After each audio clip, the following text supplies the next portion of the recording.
Eleanor Vance walked down the hallway of the downtown Chicago office, feeling as if her feet were barely touching the ground. Her heart was pounding with happiness, and her face wore a smile that her colleagues noticed immediately, answering with smiles of their own. She had just left the director's office, where Mr. Peterson had shaken her hand and spoken the words she had been waiting 3 years to hear. "Congratulations, Eleanor. As of October 1st, you'll be the new head of the marketing department. 3 years of hard work, of sleepless nights spent on projects, of presentations where she proved her competence time and time again.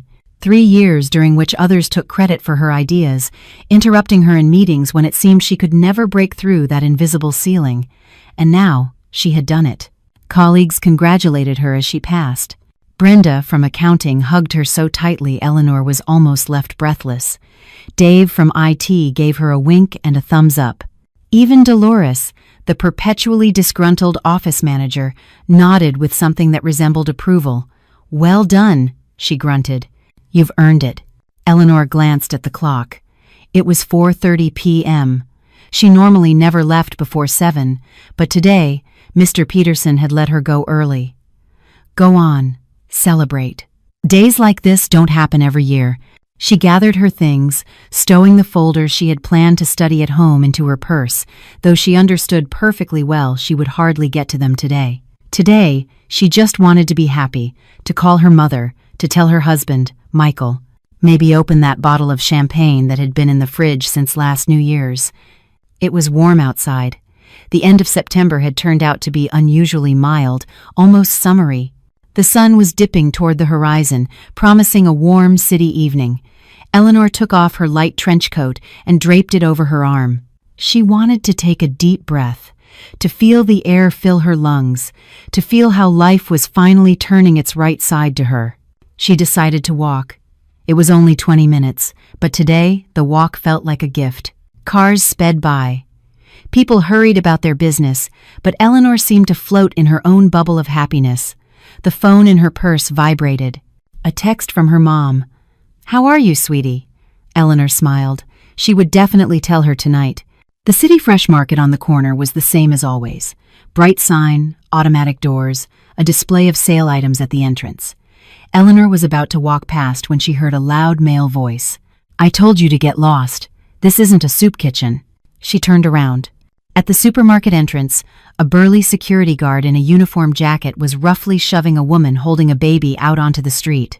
The woman stumbled on the threshold, barely managing to hold on to the child. The guard pushed her again, harder. "Out!" How many times? Same thing every day. The woman didn't scream, didn't resist. She just clutched the baby to her chest and took a few steps back. The infant was wrapped in some old jacket, its face pale, almost gray. The baby wasn't crying, and that was more terrible than any scream. Eleanor froze. Passers-by went around the scene, some turning their heads, others quickening their pace. Someone shook their head, someone else frowned, but no one stopped. The guard went back into the supermarket, the door slamming behind him. The woman remained standing by the wall, carefully rocking the child. Eleanor approached her. The woman was young, maybe 25 at most. Dark eyes, long, dark hair in a braid, old but not dirty clothes, and worn-out sneakers on her feet. She wasn't holding out her hand, not asking for anything. She just stood there, staring at some point beyond Eleanor, gently rocking the baby. "Can I help?" Eleanor heard her own voice as if from a distance. The woman slowly turned her gaze to her, emotionless, as if weighing whether it was worth answering. "Water," she said quietly, her voice hoarse. "The baby needs water." Her voice was calm, tired, without drama or pleading, just a statement of fact. Eleanor nodded and quickly went into the supermarket. The guard followed her with a hostile stare, but said nothing. She grabbed a bottle of nursery water, formula, a package of crackers, boxed and jarred baby food, and bananas. At the checkout, the cashier scanned the items mechanically without looking at her. $85.60. Eleanor swiped her card, took the bag, and went outside. The woman was still standing in the same spot. Eleanor walked up and held out the groceries. "Here, for the baby." Then Eleanor opened her purse, took out her wallet, and pulled out a crisp $100 bill. She held it out to the young woman. The woman looked at the bag, took the bill, then looked at Eleanor. A long, heavy stare. Then she said softly, "Thank you." Not many people stop. Eleanor opened her mouth to say something routine, like "You're welcome," or "It'll be okay," but the woman suddenly took a step closer. Her gaze became sharp, penetrating. She stared intently at Eleanor's face, as if reading something invisible. "Wait," the woman said. "Don't go yet." Eleanor stood still. Something in this stranger's voice made her stay. Something unsettling, almost hypnotic. The woman adjusted the baby in her arms. She looked at Eleanor again. "You were kind to me. Few people stop. But I have to tell you something." She paused. "My name is Cassie. I see things. Not always, but sometimes, clearly. And I see something now." Eleanor wanted to smile, to say she was in a hurry, that she had to go, but the words got stuck in her throat. Cassie was looking at her so seriously, so intently, that a smile would have felt like an insult. "Your husband is going to bring you flowers tonight," Cassie said in a flat, almost indifferent tone. "A big bouquet with a powerful scent." Eleanor blinked. "Michael, flowers?" He only gave her flowers on major holidays, birthdays, anniversaries, just because? Never. "He'll ask you to smell them," Cassie continued. "He'll say it's a gift, that he wanted to make you happy." She paused. "Don't smell them. Whatever you do, don't bring them near your face. If you breathe it in, you won't survive." Silence. The sound of cars, someone's laughter in the distance. Eleanor stood there, staring at this woman, her serious face, the baby in her arms. "What?" she finally breathed out. "I saw this once before," Cassie said softly, but every word was clear. "A woman died from an attack. Everyone thought it was an accident, asthma, poor health. But I knew the truth. I saw her husband getting ready, buying the flowers, waiting." She looked directly into Eleanor's eyes. "You have an inhaler in your purse. I saw it when you took out your wallet." Eleanor instinctively clutched her purse. Yes, her inhaler was always with her. Mild asthma, but attacks happened, especially in the fall when the air was damp and heavy. "But what does that have to do with anything?" "You think I'm crazy?" Cassie offered a humorless smile. "You think some homeless girl is just rambling? Maybe. But if your husband brings flowers home tonight, remember my words and bring them to me. Right here. Immediately." "Why?" Eleanor finally found her voice. "So you don't die," Cassie answered simply. "I'll be here until it gets dark. Then I'm going to the shelter. If you come, you'll find me at this market." She shook her head. "Don't think this is a joke. I never joke about death." Eleanor took a step back. Her heart was racing. Absurd. Nonsense. Michael had been her husband for 5 years. They had been through so much together. Moves, the mortgage on their condo. Her illness 3 years ago when her asthma got so bad she was hospitalized for a week.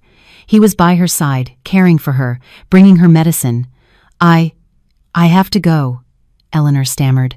"Go," Cassie nodded. "But remember, the flowers. Don't smell them tonight." Eleanor turned and walked away quickly. Her legs moved automatically. Her thoughts were a jumble. A delusion. Of course, a delusion. The woman clearly had mental health issues. Homeless people often say strange things. It's a known fact, not something to take seriously. But then why were her hands shaking? Why did her chest suddenly feel tight, as if she couldn't get enough air? Eleanor stopped, pulled out her inhaler, and took a puff. The medication worked quickly. Her breathing evened out. Psychosomatic, she decided, just the shock of it all. She walked fast, her thoughts racing. The promotion, the joy, and now this strange feeling that wouldn't let go. Cassie's words spun in her head like a broken record. Flowers. Don't smell them. You won't survive. Absurd.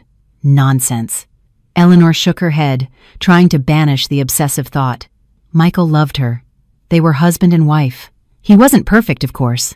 Sometimes he was irritable, sometimes distant. He had been a little withdrawn the last few months, but that was work, stress. He was having a tough time, too. His company was going through a reorganization, layoffs, everyone on edge. But murder? Impossible. Eleanor reached her street. Her building was a 5-minute walk away, a standard brick apartment building where she and Michael had rented a small 2-bedroom on the 4th floor for the last 2 years. Nothing special, but it was cozy. She went up the stairs, took out her keys. The apartment was quiet. Michael usually got home later, around 8. He worked for a construction firm, irregular hours. Eleanor changed her clothes, went to the kitchen, and put the kettle on. She needed to calm down. Have some tea. Forget this bizarre encounter. Just a coincidence. What sort of things get into a street psychic's head? She opened the fridge, looked at the bottle of champagne. See? We'll celebrate together. She would wait for Michael, tell him about the promotion, and they would celebrate like a normal couple, like a family. Her phone vibrated. A text from Michael. Be home in an hour. I have some news. Eleanor frowned. News? What kind? He usually just wrote, running late, or on my way. News was unusual. She texted back. Okay, I'm home. I have news too. She put the phone on the table and went into the bathroom. A long, hot shower that always helped her relax. She closed her eyes, letting the water run over her face, feeling the tension slowly wash away. Flowers. Tonight. Eleanor's eyes snapped open. Enough. Stop thinking about it. She wasn't superstitious. She didn't believe in predictions. It was just exhaustion. A long day. The sound of a key in the lock. Eleanor froze. An hour hadn't passed. Michael was home early. She quickly dried off, threw on her robe, and peeked into the hallway. Michael was at the door, taking off his jacket, and in his hands was a huge, vibrant bouquet. Roses, lilies, some exotic flowers. The heavy, sharp scent hit Eleanor in the face the moment she stepped into the hall. Michael turned and smiled. Hey, he said. These are for you. Eleanor stood in the bathroom doorway, staring at the enormous, brilliant bouquet, almost screaming with its colors. Red roses, white lilies, some purple flowers whose names she didn't know. Greenery, ribbons, wrapping paper. Michael held it all out in front of him like a shield and smiled. The smile was wide, but a little stiff, forced. Congratulations on the promotion, he said, taking a step forward. Eleanor instinctively took a step back. The scent hit her nose so hard it took her breath away. Cloying, heavy, suffocating, as if someone had poured a bottle of cheap perfume in the hallway. How did you find out? She managed to say, feeling her throat tighten. Brenda texted. Your coworker congratulated me too, said you were a rock star, that you earned it. Brenda. Yes, of course. She would text. She had Michael's number. Logical. Everything was logical. But why was he holding the bouquet so strangely? Why wasn't he putting it down? Why was he so close that the scent was becoming unbearable? Smell them, Michael urged, bringing the flowers even closer to her face. Go on, they're fresh. I just bought them. Eleanor took another step back, her back hitting the bathroom door frame. Her chest began to constrict, a familiar sensation, the prelude to an attack. When the air seems to thicken, when every breath requires effort. Michael, please back up, she asked, trying to keep her voice even. The smell is too strong. I'm having trouble breathing. He stopped. The smile didn't leave his face, but something in his eyes changed. Tension, displeasure. He looked at her as if she had done something wrong. It's a gift, he said slowly. I went to the trouble. I picked them out. I wanted to make you happy. And you can't even smell them. I will, Eleanor said quickly, feeling her heart pound. Just give me a second. I'll put them in water, and... No, Michael interrupted. Smell them now. His tone changed. It became harder, more demanding. Eleanor looked into his eyes and, for the first time in 5 years of marriage, she didn't recognize the person in front of her. He was still smiling, but it was a stranger's smile. He was still holding the bouquet, but his hands were tense. Cassie's words echoed in her head like a tolling bell. He'll ask you to smell them. He'll say it's a gift. If you breathe it in, you won't survive. It's not a delusion, coincidence, just a strange, absurd coincidence. Michael, I really don't feel well from the smell. Eleanor forced a smile. You know I have asthma. Strong scents trigger an attack. Let me just open a window, air the place out, then we can." "Are you kidding me?" Michael's voice grew louder. "I brought you flowers. I spent money, time. I wanted to do something nice. And you refused to even smell them." He wasn't yelling, but there was something in his words that sent a chill down her spine. It wasn't hurt. It was the irritation of someone whose plan was going awry. "I'm not refusing," she said quietly, trying to stay calm. "Just let me put them on the balcony. It's cooler out there. They'll last longer, and the smell won't be so strong in the apartment." She reached out her hands to take the bouquet. For a moment, Michael gripped it tighter, as if he didn't want to let go. Then he abruptly opened his fingers. Eleanor took the flowers, trying to hold them as far from her face as possible, and hurried to the kitchen. Michael followed her. She could hear his heavy, slow steps. He hadn't taken off his boots. He always took his shoes off immediately at the door. It was his rule. But today, he had walked right into the apartment in his jacket and boots, following her. Eleanor threw open the balcony door, carried the bouquet outside, and set it on the small table in a plastic bucket. The cool evening air hit her face, bringing relief. She took several deep breaths, feeling her lungs expand, the oxygen returning to her blood. "There," she said, turning back to Michael. "Now they're in the fresh air. They're beautiful flowers. Thank you." Michael stood in the doorway to the balcony, watching her silently. His face was a mask. He wasn't smiling anymore. He just watched her, studied her, as if trying to understand what went wrong. "Are you sure you smelled them?" he asked finally. The question sounded so mundane, so routine, that for a second Eleanor doubted she'd heard him right. "What?" she asked. "Did you smell the flowers?" Michael repeated, taking a step onto the balcony. Eleanor backed away toward the railing. The balcony was small, maybe 10 feet long and 5 feet wide. Michael blocked almost the entire doorway. "Michael, what's going on?" she asked, her voice trembling betrayingly. "Why are you acting so strange?" "Me? Strange?" he smirked, but there was no joy in it. "You're the one acting strange. I brought you a gift. I wanted to make you happy. And you didn't even smell them. You didn't even say thank you properly." "I did say thank you," Eleanor objected, "and I appreciate the gift. It's just that the smell is very strong, and I don't feel well."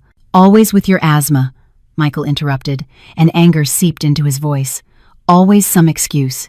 You forgot your inhaler, or the medicine is wrong, or you don't like the smell. Maybe you just don't want to accept what I give you." Eleanor fell silent. She looked at her husband and didn't understand who was standing in front of her. 5 years together. 5 years she thought she knew this person. And now he was standing here, speaking to her in a tone she had never heard before. Accusatory. Cold. Alien. "I'm going to get changed," she said, trying to keep her voice even. "And then we'll talk calmly. Okay?" She took a step toward the door. Michael didn't move. She squeezed past him, her shoulder brushing against his, feeling how tense his body was. In the hallway, she stopped, leaning against the wall. Her hands were shaking, her whole body was trembling. What was that? What just happened? She went into the bedroom, closed the door, and sat on the edge of the bed. She pulled out her phone. Her fingers were still shaking. She could barely dial a number. But who to call? Her mom? And say what? "Mom, my husband brought me flowers and I'm scared." It sounded insane. The police? "Hello, my husband gave me a bouquet. Help!" They would laugh at her. Cassie. She had said, "Bring me the flowers." Immediately. Eleanor shook her head. No, it was absurd. She wasn't going to run to some homeless psychic with a bouquet like a frightened fool. This was her husband, her home. She just needed to calm down and talk to him normally. The bedroom door opened. Michael came in without knocking. He had taken his shoes off. He was in jeans and a sweater, and he was looking at her with that same unreadable expression. "What are you doing just sitting there?" he asked. "I thought we were celebrating your promotion." His voice had softened, almost like it was before. Eleanor looked up at him. Maybe she had imagined it. Maybe she had worked herself up because of what that woman said. "Yes," she said. "Of course. Let's celebrate." She stood up, walked past him to the kitchen, and took the champagne out of the fridge, 2 flutes from the cabinet. Her hands were still trembling, but she tried not to show it. Michael sat down at the table, leaning back in his chair, watching her. "Are you happy about the promotion?" he asked. "Of course." Eleanor popped the cork, poured the sparkling wine into the glasses. "I've worked 3 years for this. I finally made it." "So, the salary will be higher?" "Yes. About 15,000 more a year." "Good," Michael nodded. "That'll come in handy. They're making cuts at my job. I might get laid off." Eleanor froze with the glass in her hand. "What? When?"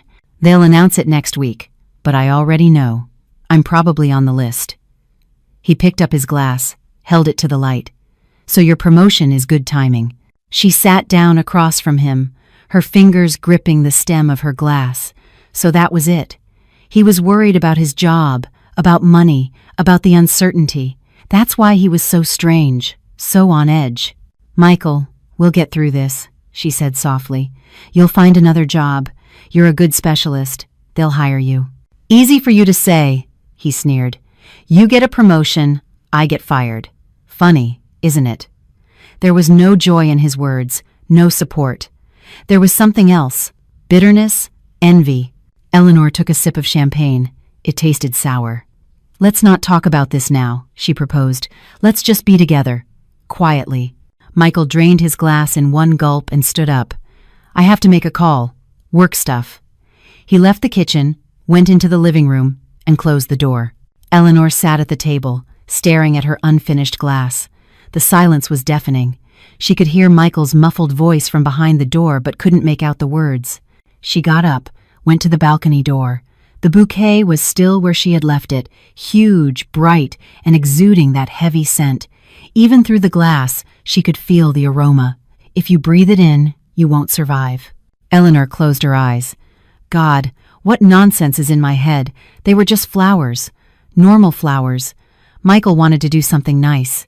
Yes, he acted strangely, but he was stressed. Work, problems, everything had an explanation. But why had he insisted so much that she smell them? Why had he watched her? Why had he asked if she was sure she had smelled them? Eleanor looked at the closed living room door, where Michael was talking. Then at the bouquet on the balcony. Then back at her phone. Cassie couldn't have known about the flowers. She couldn't have. It was impossible. Unless she was telling the truth. Eleanor took a deep breath, trying to calm herself. Okay, fine. She would take this damned bouquet and bring it to that woman. Let her say what was so special about it. Let her dispel these foolish suspicions. And then Eleanor would come home, get this paranoia out of her head, and get on with her normal life.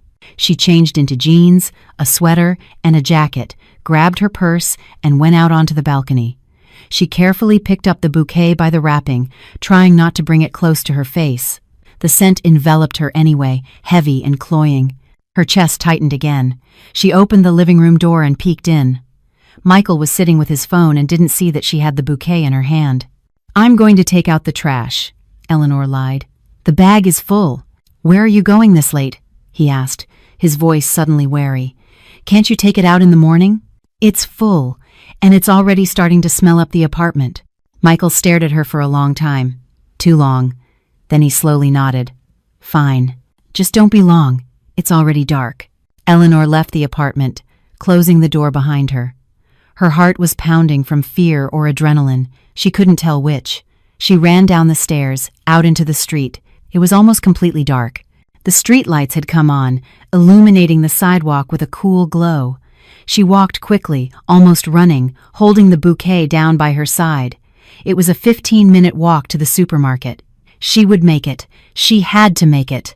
Because if Cassie was right, if she was actually right, then the husband she had lived with for 5 years had just tried to kill her.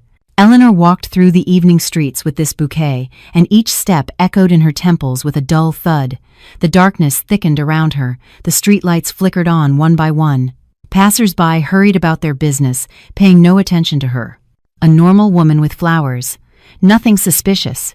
No one could know that inside her, a hurricane of fear, disbelief, and a desperate hope that this was all just an absurd misunderstanding was raging. The scent of the flowers seeped through the wrapping, and even in the open air, it seemed suffocating. Eleanor stopped several times, pulled out her inhaler, took a puff, Her lungs constricted, breathing was difficult. Psychosomatic or a real threat? She didn't know, but with every step, the certainty that she needed to go there, to that woman, grew stronger. The city fresh market appeared ahead, its bright sign, the lit entrance, the same automatic doors. Only now, everything looked different. Sinister, like the set of a movie where something terrible is about to happen. By the wall, where the guard had thrown her out just a few hours ago, stood Cassie.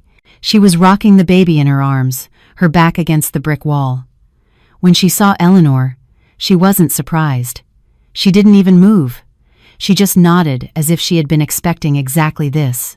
"You came," Cassie said. So he brought them. Eleanor came closer, holding out the bouquet. "Here," she exhaled. "Take them. Tell me what's wrong with them. I don't understand. They're just flowers." Cassie didn't take the bouquet. Instead, she leaned over. She sniffed the air near them without bringing her face close. Then she recoiled, her face twisting in disgust. "Put it on the ground," she ordered, and stepped back. Eleanor lowered the bouquet to the pavement and took several steps back. Cassie carefully squatted, shifting the baby to one arm. With her free hand, she unwrapped the paper. The bouquet opened like a poisonous blossom. Cassie stared at the flowers, then pulled a worn-out phone with a cracked screen from her old jacket pocket and turned on the flashlight. The light fell on the petals, the stamens, the stems. "See these?" Cassie pointed to the purple flowers in the center of the bouquet. "They're not ordinary. They're specially treated. For people like you. For asthmatics. Specially treated?" Eleanor could barely hear her own voice. "Yes, the pollen is weaponized, a concentrated allergen. If a person with healthy lungs smells it, they'll sneeze. And that's it. If an asthmatic takes a deep breath, a severe, fatal attack. If help doesn't arrive in time," Cassie looked up at Eleanor, "and help wouldn't have arrived, because you would have been at home alone. He would have gone somewhere. He'd have an alibi. You'd suffocate, collapse, die. The ambulance would come, but too late. Asthma. An attack. An accident." Silence. Eleanor stood there, staring at the bouquet lying on the asphalt, unable to move.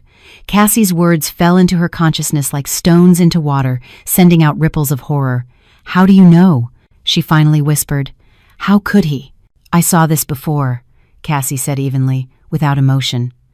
3 years ago, another woman, another city, another husband. But the method is the same. I was living in a shelter then, worked as a cleaner at the hospital. I saw her when they brought her in, already dead. The husband brought her. The doctors shook their heads. "Asthma," they said. "It happens. I knew it wasn't an accident. I had a vision.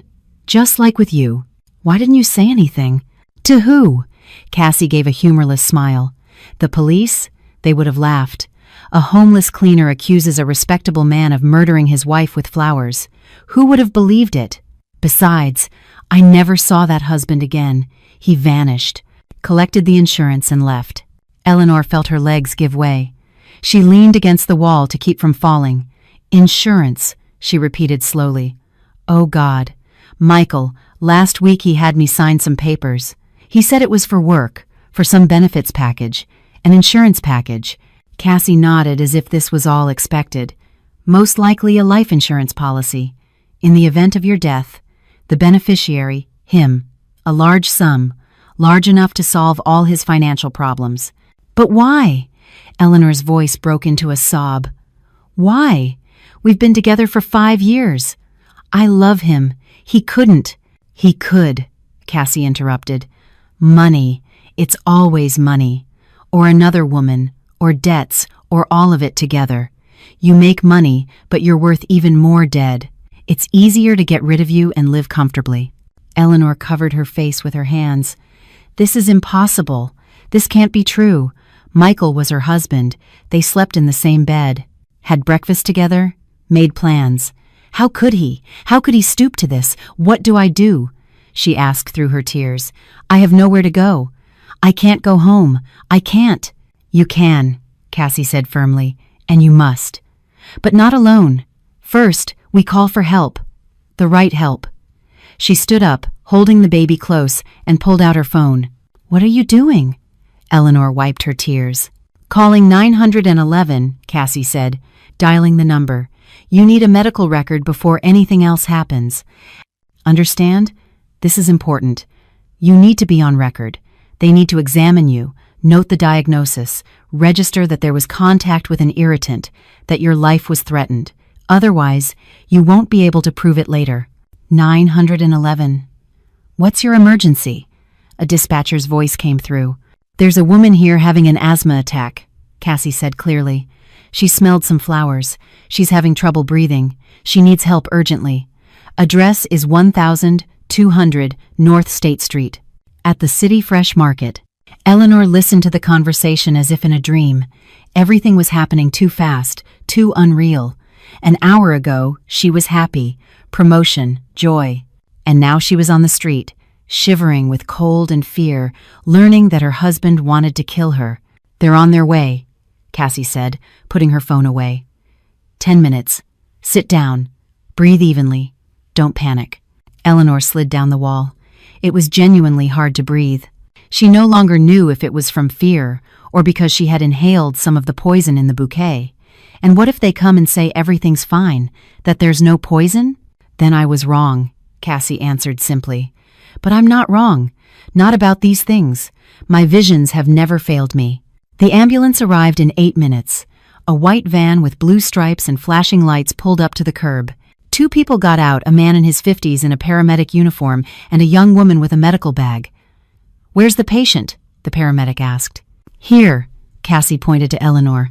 The paramedic approached, squatting beside her. "What's your name?" "Eleanor Vance." "What happened, Eleanor?" I have asthma. I was exposed to some flowers with a strong scent, and it became hard to breathe." The paramedic nodded, taking out a stethoscope. "Show me your inhaler." Eleanor fumbled in her purse and handed it to him. He examined it, nodded. "When did you last use it?" "About half an hour ago, maybe a little more." "I'm going to listen to your lungs now. Take a deep breath." He placed the stethoscope on her back. He listened for a long time, frowning. Then he took off the earpieces and looked at her seriously. "There's wheezing? Labored breathing? You need to be hospitalized." "No," Eleanor said quickly. "I don't want to go to the hospital. Can you just record that there was an attack? That there was a threat?" The paramedic frowned. "Why do you need that?" Cassie stepped forward. "It's important for personal reasons. She needs a certificate that there was contact with a dangerous substance that could have led to death." The paramedic looked at Cassie, then at Eleanor, then at the bouquet lying on the asphalt. "Those are the flowers?" "Yes," Eleanor nodded. The paramedic stood up, walked over to the bouquet, bent down, and sniffed carefully. His expression changed. "This is not a normal scent," he said slowly. "This is a really strong irritant. For an asthmatic, this could be deadly." "Who gave these to you?" "My husband," Eleanor whispered. Silence. The paramedic looked at her for a long time, then nodded as if he understood something. "All right. I'll document everything on the call sheet." Diagnosis: acute exacerbation of bronchial asthma due to allergen contact, life-threatening condition. Hospital observation recommended. Patient refused hospitalization against medical advice. "Do you need a copy of the call sheet?" "Yes," Eleanor nodded. "Please, wait here." The paramedic went back to the ambulance, wrote something down, then brought Eleanor a sheet with an official stamp. "Here you go. Keep it. And be careful." He hesitated. "If something happens, if you're in danger, call the police. Immediately." He knew. You could see it in his eyes that he understood. He understood this wasn't just an accident, that it was something more. "Thank you." Eleanor took the paper with trembling hands. The ambulance drove away. Cassie picked up the bouquet, wrapped it in a plastic bag she found near a trash can, and tied it tightly. "This will prove your husband wanted you dead," she said. "Keep it. Don't throw it away. Tomorrow morning, you go to the police. You file a report. You show them this certificate. You show them the flowers. You demand a forensic analysis." "But it's insane," Eleanor shook her head. "The police won't believe me. They'll say I'm crazy, that my husband just gave me flowers, and They'll believe you, Cassie said firmly, because you'll have evidence. A medical certificate, the flowers, testimony, and something else. She took out her phone, showed Eleanor the screen. I recorded everything on video. You coming here, me explaining, the paramedic's examination, everything. Eleanor stared at the recording. It was all there. Why are you doing this? She asked softly. Why are you helping me? You don't even know me. Cassie looked at the baby in her arms, then at Eleanor. Because last time, I kept quiet. When that woman died and her husband got away with it, I'm not going to be quiet again. She handed Eleanor the bag with the bouquet. Go home. Act normal. Don't let on that you know. Tomorrow morning, leave early. Go to a friend's house, your mom's, anywhere, and go straight to the police. Understood? And you? I'll be in touch. Here's my number. Cassie recited it. Eleanor saved it in her phone. If anything goes wrong, call me. I'll give a statement. I saw everything. I'm a witness. Eleanor nodded, clutching the bag with the bouquet. It was heavy as a stone, like a sentence. Thank you, she whispered. Thank you for saving my life. Don't thank me yet, Cassie shook her head. You'll save yourself. When it's all over, then you can thank me. Eleanor walked back. The darkness was thicker, colder. She was walking with the proof that the husband she had lived with for 5 years wanted to kill her. She walked, not knowing what tomorrow would bring. She walked, understanding that the life she knew had ended tonight, at the supermarket, when a strange woman with a baby in her arms told her the truth. The building appeared ahead. The windows of her apartment were lit. Michael was waiting.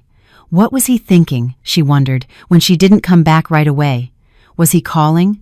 Worried? Eleanor pulled out her phone.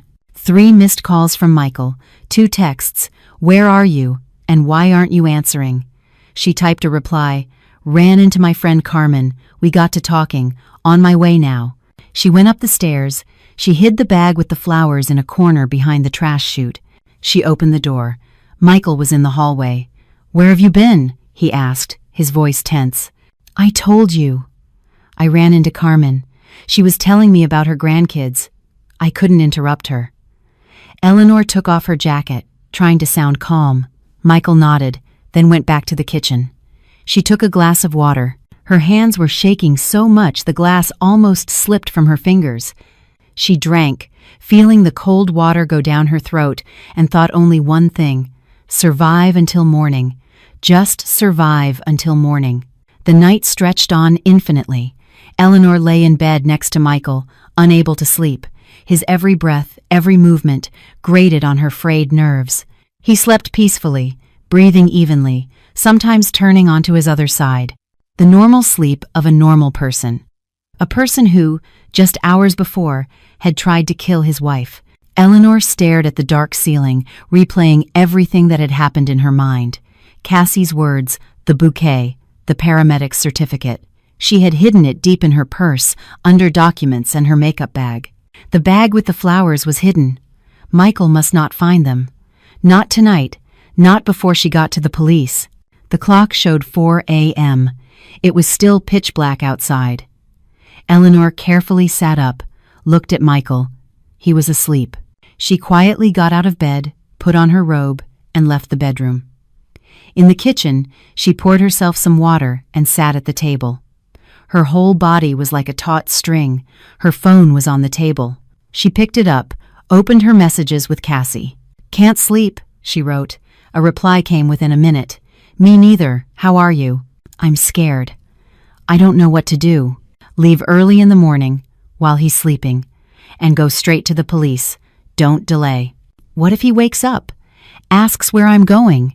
"Lie. Say you're going to the doctor for a checkup. After yesterday's attack, it's logical." Eleanor nodded to herself. Yes, that could work. Michael knew she sometimes went to the pulmonologist for a checkup after an attack. "Okay, thank you. Hang in there. You'll get through this." Eleanor put the phone down, finished her water. She needed to get at least a little sleep, gather her strength. Tomorrow would be a hard day. She went back to the bedroom. She lay down carefully, trying not to wake Michael. She closed her eyes. Sleep wouldn't come. Thoughts spun in her head, each more terrible than the last. What if the police didn't believe her? What if they said there wasn't enough evidence? What if Michael found out she went to the police and, oh, don't think about that. Just survive until morning. Survive and get out. Eleanor opened her eyes at 7 a.m. It turned out she had finally fallen asleep. Michael stretched beside her, yawning. It's morning already, he mumbled sleepily. Yes. Eleanor sat on the edge of the bed. I need to go to the doctor. After what happened yesterday. Michael propped himself up on his elbow. He looked at her. What doctor? The pulmonologist. At the clinic. After the attack, I need to get checked out. She tried to speak casually, as if this were a routine matter. Do you want me to drive you? Her heart sank. That was the last thing she wanted. No need, Eleanor said quickly. You have to get to work. I don't want to make you late. I'll be faster on the L train anyway. Michael looked at her for a long time. Too long. Eleanor felt his heavy, assessing gaze. Okay, he finally said. Whatever you want. He got up and went to the bathroom. Eleanor exhaled. She quickly got dressed. Jeans, sweater, jacket. She grabbed her purse, checked that the certificate was in its place. It was. She shoved a change of clothes and toiletries into a large gym bag she found in the closet. The bag was heavy, awkward, but there was no other choice. Michael came out of the bathroom and saw her with the two bags. What's the gym bag for? It's my stuff for the pool, Eleanor lied. I want to go for a swim after the doctor. The doctor said swimming is good for the lungs. You haven't been to the pool in 6 months. That's why I want to start again. He nodded, but something flashed in his eyes. Suspicion, distrust. Eleanor didn't wait to find out. She quickly kissed him on the cheek, the usual morning ritual, and left the apartment. Behind the trash chute was the bag with the flowers. She grabbed it and ran down the stairs. It was cool outside. The sky was overcast with gray clouds. Eleanor walked quickly, almost running. The subway station was a 10-minute walk. She went down the escalator, got on the train. She clutched the gym bag to her chest and put the bag with the flowers on the floor, thinking that she was carrying evidence against her own husband. How absurd it sounded, how terrifying. The police station was on North Clark Street, not far from downtown. Eleanor got off at the right stop, went upstairs. The building was gray, unassuming, with a sign, 18th District Police Station. She stopped in front of the entrance, gathering her courage. Once she crossed this threshold, there would be no going back. Now she would officially accuse her husband of attempted murder. Deep breath, exhale, go. Inside, it was warm. It smelled of official spaces, morning coffee, paper, something else indefinable. The desk sergeant was sitting behind the counter, looking through some documents. Seeing Eleanor, he looked up. How can I help you? I need to file a report, Eleanor said, her voice sounding firmer than she expected. For attempted murder. The sergeant straightened up, put down his papers. Have a seat. I'll call a detective. Eleanor sat on a hard chair in the hallway, clutching her purse. About 5 minutes later, an energetic man in his 40s in a neat suit appeared. I'm Detective Miller, he introduced himself. Come on back to my office. The office was small, cramped, filled with filing cabinets. The detective sat behind his desk and gestured for Eleanor to sit across from him. I'm listening. Eleanor put her purse and the bags on the floor, took the certificate out of her purse, and placed it on the desk. Yesterday, my husband brought me flowers. He insisted I smell them. He was very insistent. He watched me, asked if I was sure I had smelled them. I have asthma. These flowers were treated with something that could cause a fatal attack. I didn't smell them, thanks to a woman's warning. Eleanor spoke quickly, in short bursts, afraid that if she stopped, she wouldn't be able to continue. I called an ambulance. The paramedic recorded a life-threatening situation. Here is the certificate. Here are the flowers. I want to file a report for attempted murder. The detective was silent. He looked at her, then at the certificate, then at the bag with the flowers on the floor. His face remained unreadable. Are you sure about what you're saying? He finally asked. Absolutely. Do you have any proof of intent? Witnesses? Other facts, besides the bouquet and your husband's strange behavior? Eleanor took out her phone, opened her texts with Michael from the past month, and showed them to the detective. Here, he writes that he's having problems at work, that he might be fired, that there's no money. Here, a week ago he asked me to sign some papers. He said it was for work. I signed without looking. Now I remember it was related to insurance. I think it was a life insurance policy in case of my death. Miller took the phone, carefully studied the messages, then nodded. Okay, we'll check on that. What's your husband's name? Michael Vance. He works for Siberian Construction. We live at 17 West Toledo Street, apartment 42. The detective wrote it down. Then he looked up. Tell me everything in order, from the beginning. Don't rush.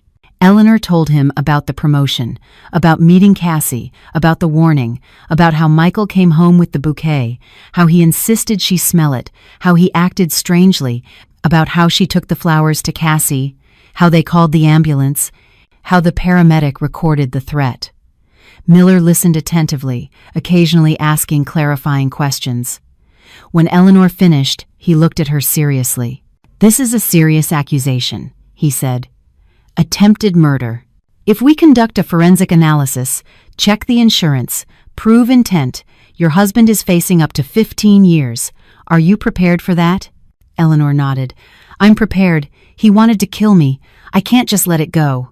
All right. Then write your statement. Here's the form. He handed her a sheet of paper and a pen. Eleanor wrote, her hand shaking.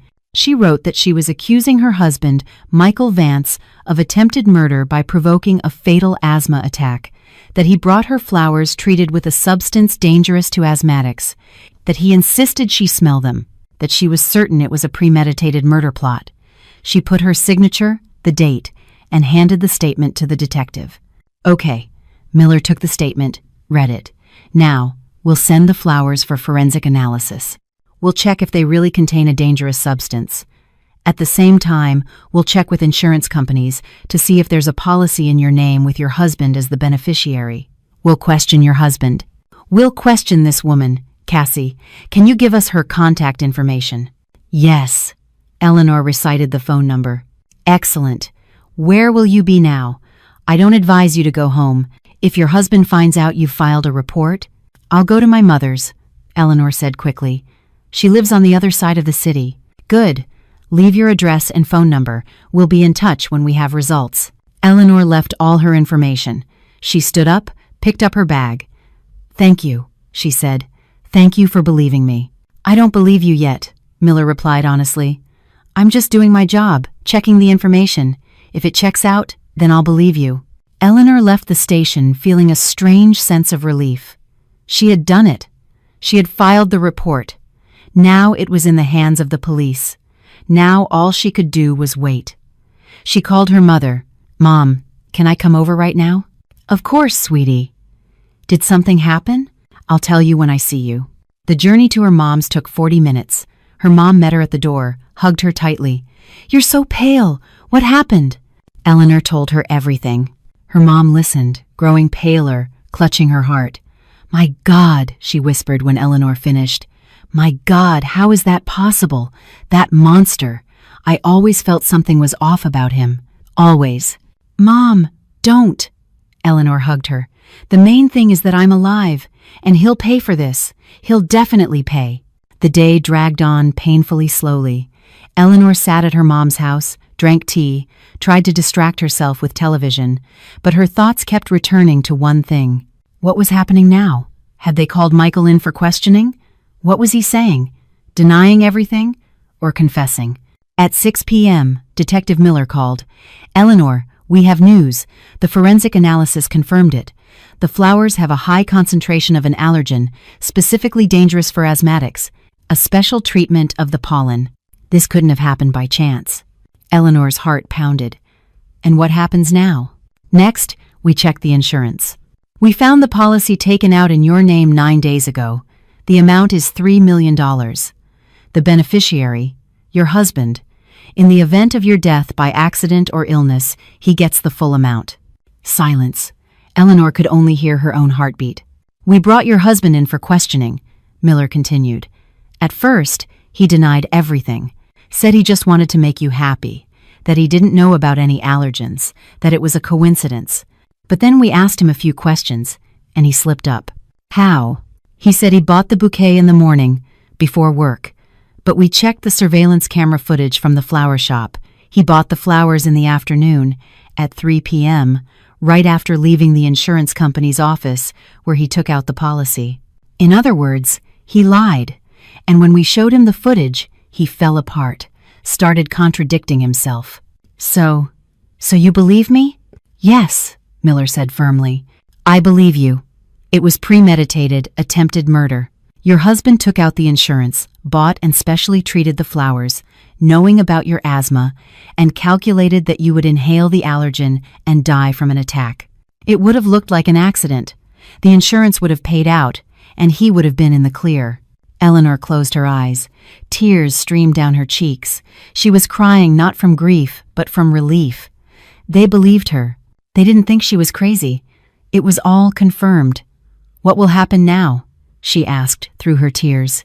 We have arrested your husband. We've charged him with attempted murder. Tomorrow, the court will set bail, but most likely he'll be held in custody. He's facing up to 15 years in prison. The insurance company has voided the policy and any payouts.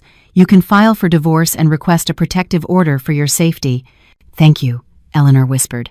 Thank you so much. Thank the woman who warned you, Miller said. She saved your life.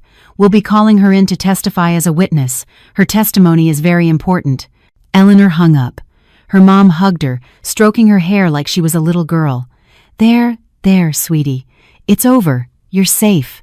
But Eleanor knew it wasn't over yet.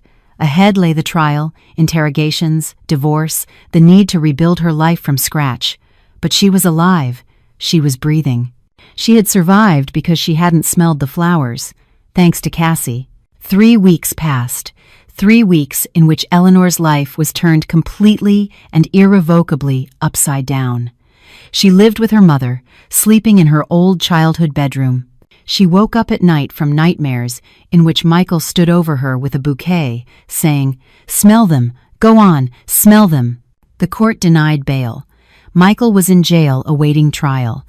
His lawyer tried to argue it was an accident, that his client didn't know about the flowers' properties, that he just wanted to make his wife happy. But the evidence was irrefutable. The insurance policy, the camera footage, the paramedics' testimony, the forensic analysis of the flowers, Cassie's testimony. Eleanor filed for divorce. Her lawyer said the process would take several months, but it was a formality. After such circumstances, no court would deny the dissolution of the marriage. She also filed for a division of assets, though there was nothing to divide. A rented apartment, Michael's old car, no savings, 5 years of marriage had left only emptiness and the bitterness of betrayal. Word got out at work. The news spread quickly. Colleagues whispered behind her back. They looked at her with pity or curiosity. Brenda hugged her and cried, "I'm so sorry I texted him about the promotion. I didn't know. I couldn't have imagined." Eleanor calmed her, told her it wasn't her fault. Only one person was to blame, and he would answer for it. Mr. Peterson called her into his office a week after Michael's arrest. "Eleanor, I want you to know the company is on your side. If you need legal help, psychological support, come to us. We'll help. And your promotion still stands. You've earned it." Eleanor thanked him, fighting with all her might not to cry right there in his office. She wasn't used to compassion, wasn't used to people genuinely caring about her. But more than anything, she wanted to see Cassie, the woman who had saved her life, who had trusted her intuition and not kept quiet. Eleanor went to that supermarket several times, looked for her, but Cassie wasn't there. The guard, the same one who had thrown her out 3 weeks ago, just shrugged. "Haven't seen her, hasn't been around for a while." Eleanor called the number Cassie had given her, but no one answered. Her anxiety grew. Where was she? What had happened to her? Maybe she had been taken to a shelter or left the city. Detective Miller said Cassie had come in for questioning, given a detailed statement, but they hadn't contacted her again. She had no fixed address. "But her testimony is in the file," Miller clarified. "She's an official witness. If we need to, we'll find her." That didn't reassure Eleanor. She had to see Cassie. She had to say thank you. She had to do at least something to repay her for her salvation. On Saturday, exactly 3 weeks after that terrible night, Eleanor went to the supermarket again. It was a warm October day. The sun was shining brightly. The leaves on the trees were turning yellow and red. Autumn in full swing. A beautiful, peaceful autumn, so starkly contrasting with the hell in her soul. The supermarket was the same. People went in and out with bags. Life went on. Eleanor stopped by the same wall where Cassie had stood, an empty spot. "Looking for someone?" a voice asked from behind her. Eleanor turned. An elderly woman with a shopping bag was looking at her curiously. "Yes," Eleanor nodded. "A young woman with a baby. She used to be here often, dark hair." "Oh, her." The woman pursed her lips. "They took her away about 2 weeks ago." Eleanor's heart sank. "Where did they take her?" "To some shelter. Social services came. Said the child needs proper care, that the street is no place for him." She didn't resist, went on her own. The woman fell silent. She was strange, never asked for money, didn't complain, just sat and watched, as if she saw something others didn't. "Do you know which shelter?" "How would I know?" "I didn't ask." The woman shrugged and walked away. Eleanor took out her phone, started searching for homeless shelters in the city. There were 5. She started calling them one by one. The first 3 said they had no one named Cassie. The 4th didn't answer. The 5th, the Hope Shelter on the outskirts of the city, a woman answered. "Cassie? Yes, we have someone like that with a child. Who are you?" "I'm a friend of hers." "Can I see her?" "Visiting hours are from 2 to 4 p.m. Come on by." Eleanor hung up and immediately went to the nearest children's store. She spent a long time choosing a stroller, not the most expensive one, but sturdy, strong, with comfortable wheels. The saleswoman helped her pack it. Then Eleanor went through the aisles, putting everything she might need into the cart. Soft toys, a teddy bear and a rabbit, jars of baby food, boxes of cereal, fruit purees, bananas, apples. She took whatever might be useful for the baby, not thinking about the price. This was her way of saying thank you, the only way to at least partially thank the woman who had saved her life. Eleanor arrived an hour later.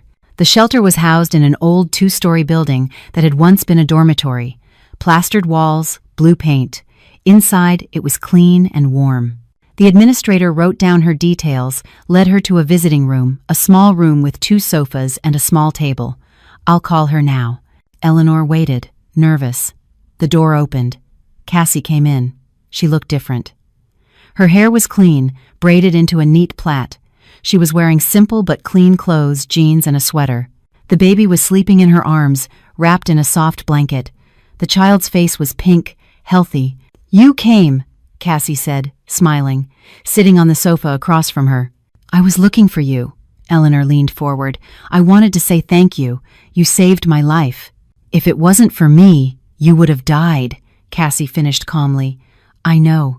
But you're alive, and that's the main thing." They arrested him. Eleanor rushed to tell her. "Michael, he's in custody.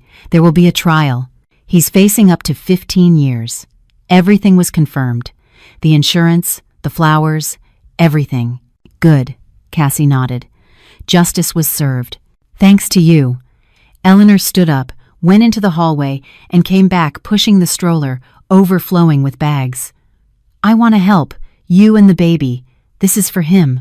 Cassie sat frozen, staring at the stroller. Eleanor began to take out her purchases, toys, baby food, cereal, fruit puree, bananas, apples. "The stroller is sturdy, comfortable. And all this is for the child. Please, accept it." Cassie silently looked at all this abundance. Then her lips trembled. She hugged the baby tighter to her chest, and tears streamed down her cheeks, silent, soundless tears. I don't know what to say," she whispered through her tears. "No one has ever... so much kindness. You saved my life." Eleanor sat next to her, took her hand. "This is the very least I can do to thank you." Cassie wiped her tears. She nodded, unable to speak.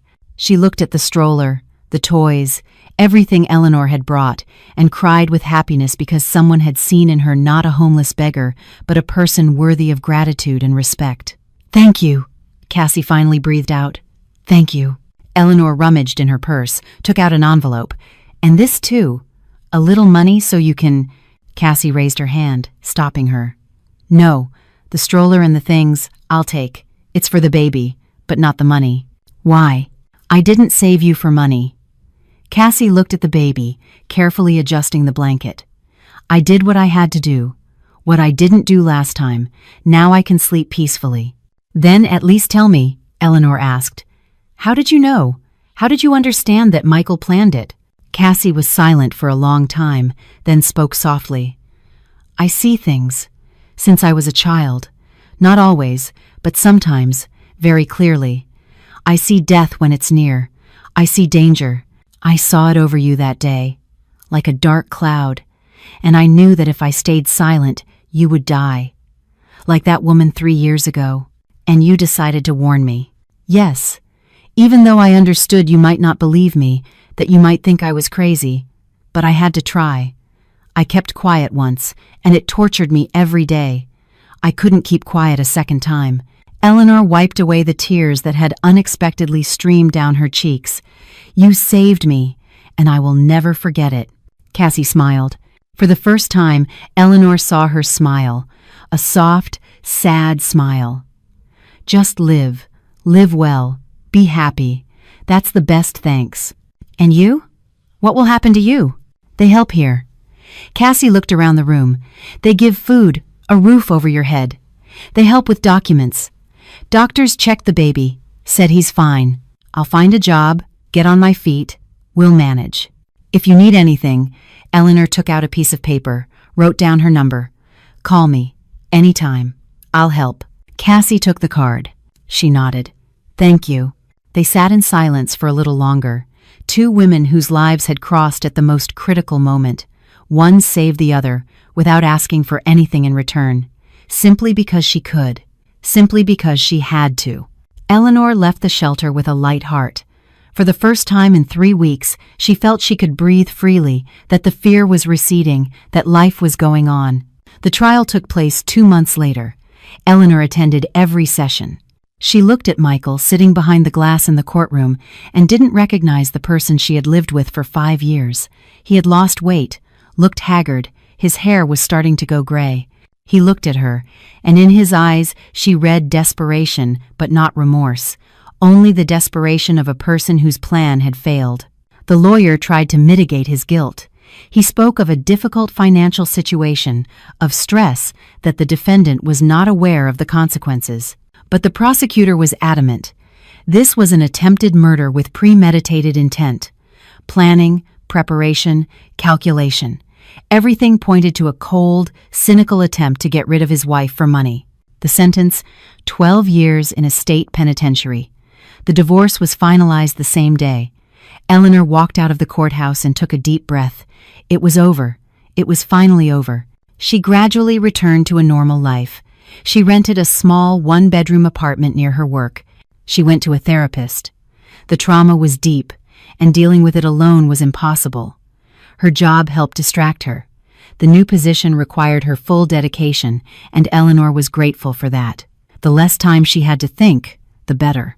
She met with Cassie several times. Cassie got a job as a cashier in a small shop. She rented a room in a boarding house. She took her son to daycare while she worked. Life was slowly but surely getting back on track. They drank tea in the boarding house kitchen. They talked about simple things, work, the weather, plans for the future. They didn't talk about that night. There was no need. Everything had already been said. A year passed. Eleanor stood on the balcony of her new apartment. She looked out at the city, illuminated by the night lights, and thought about how fragile life is, how one breath can be your last, how one decision can change everything. She had survived. Not because she was stronger, or smarter, or more careful. She survived because she hadn't taken a breath. Because a strange woman decided not to stay silent. Because sometimes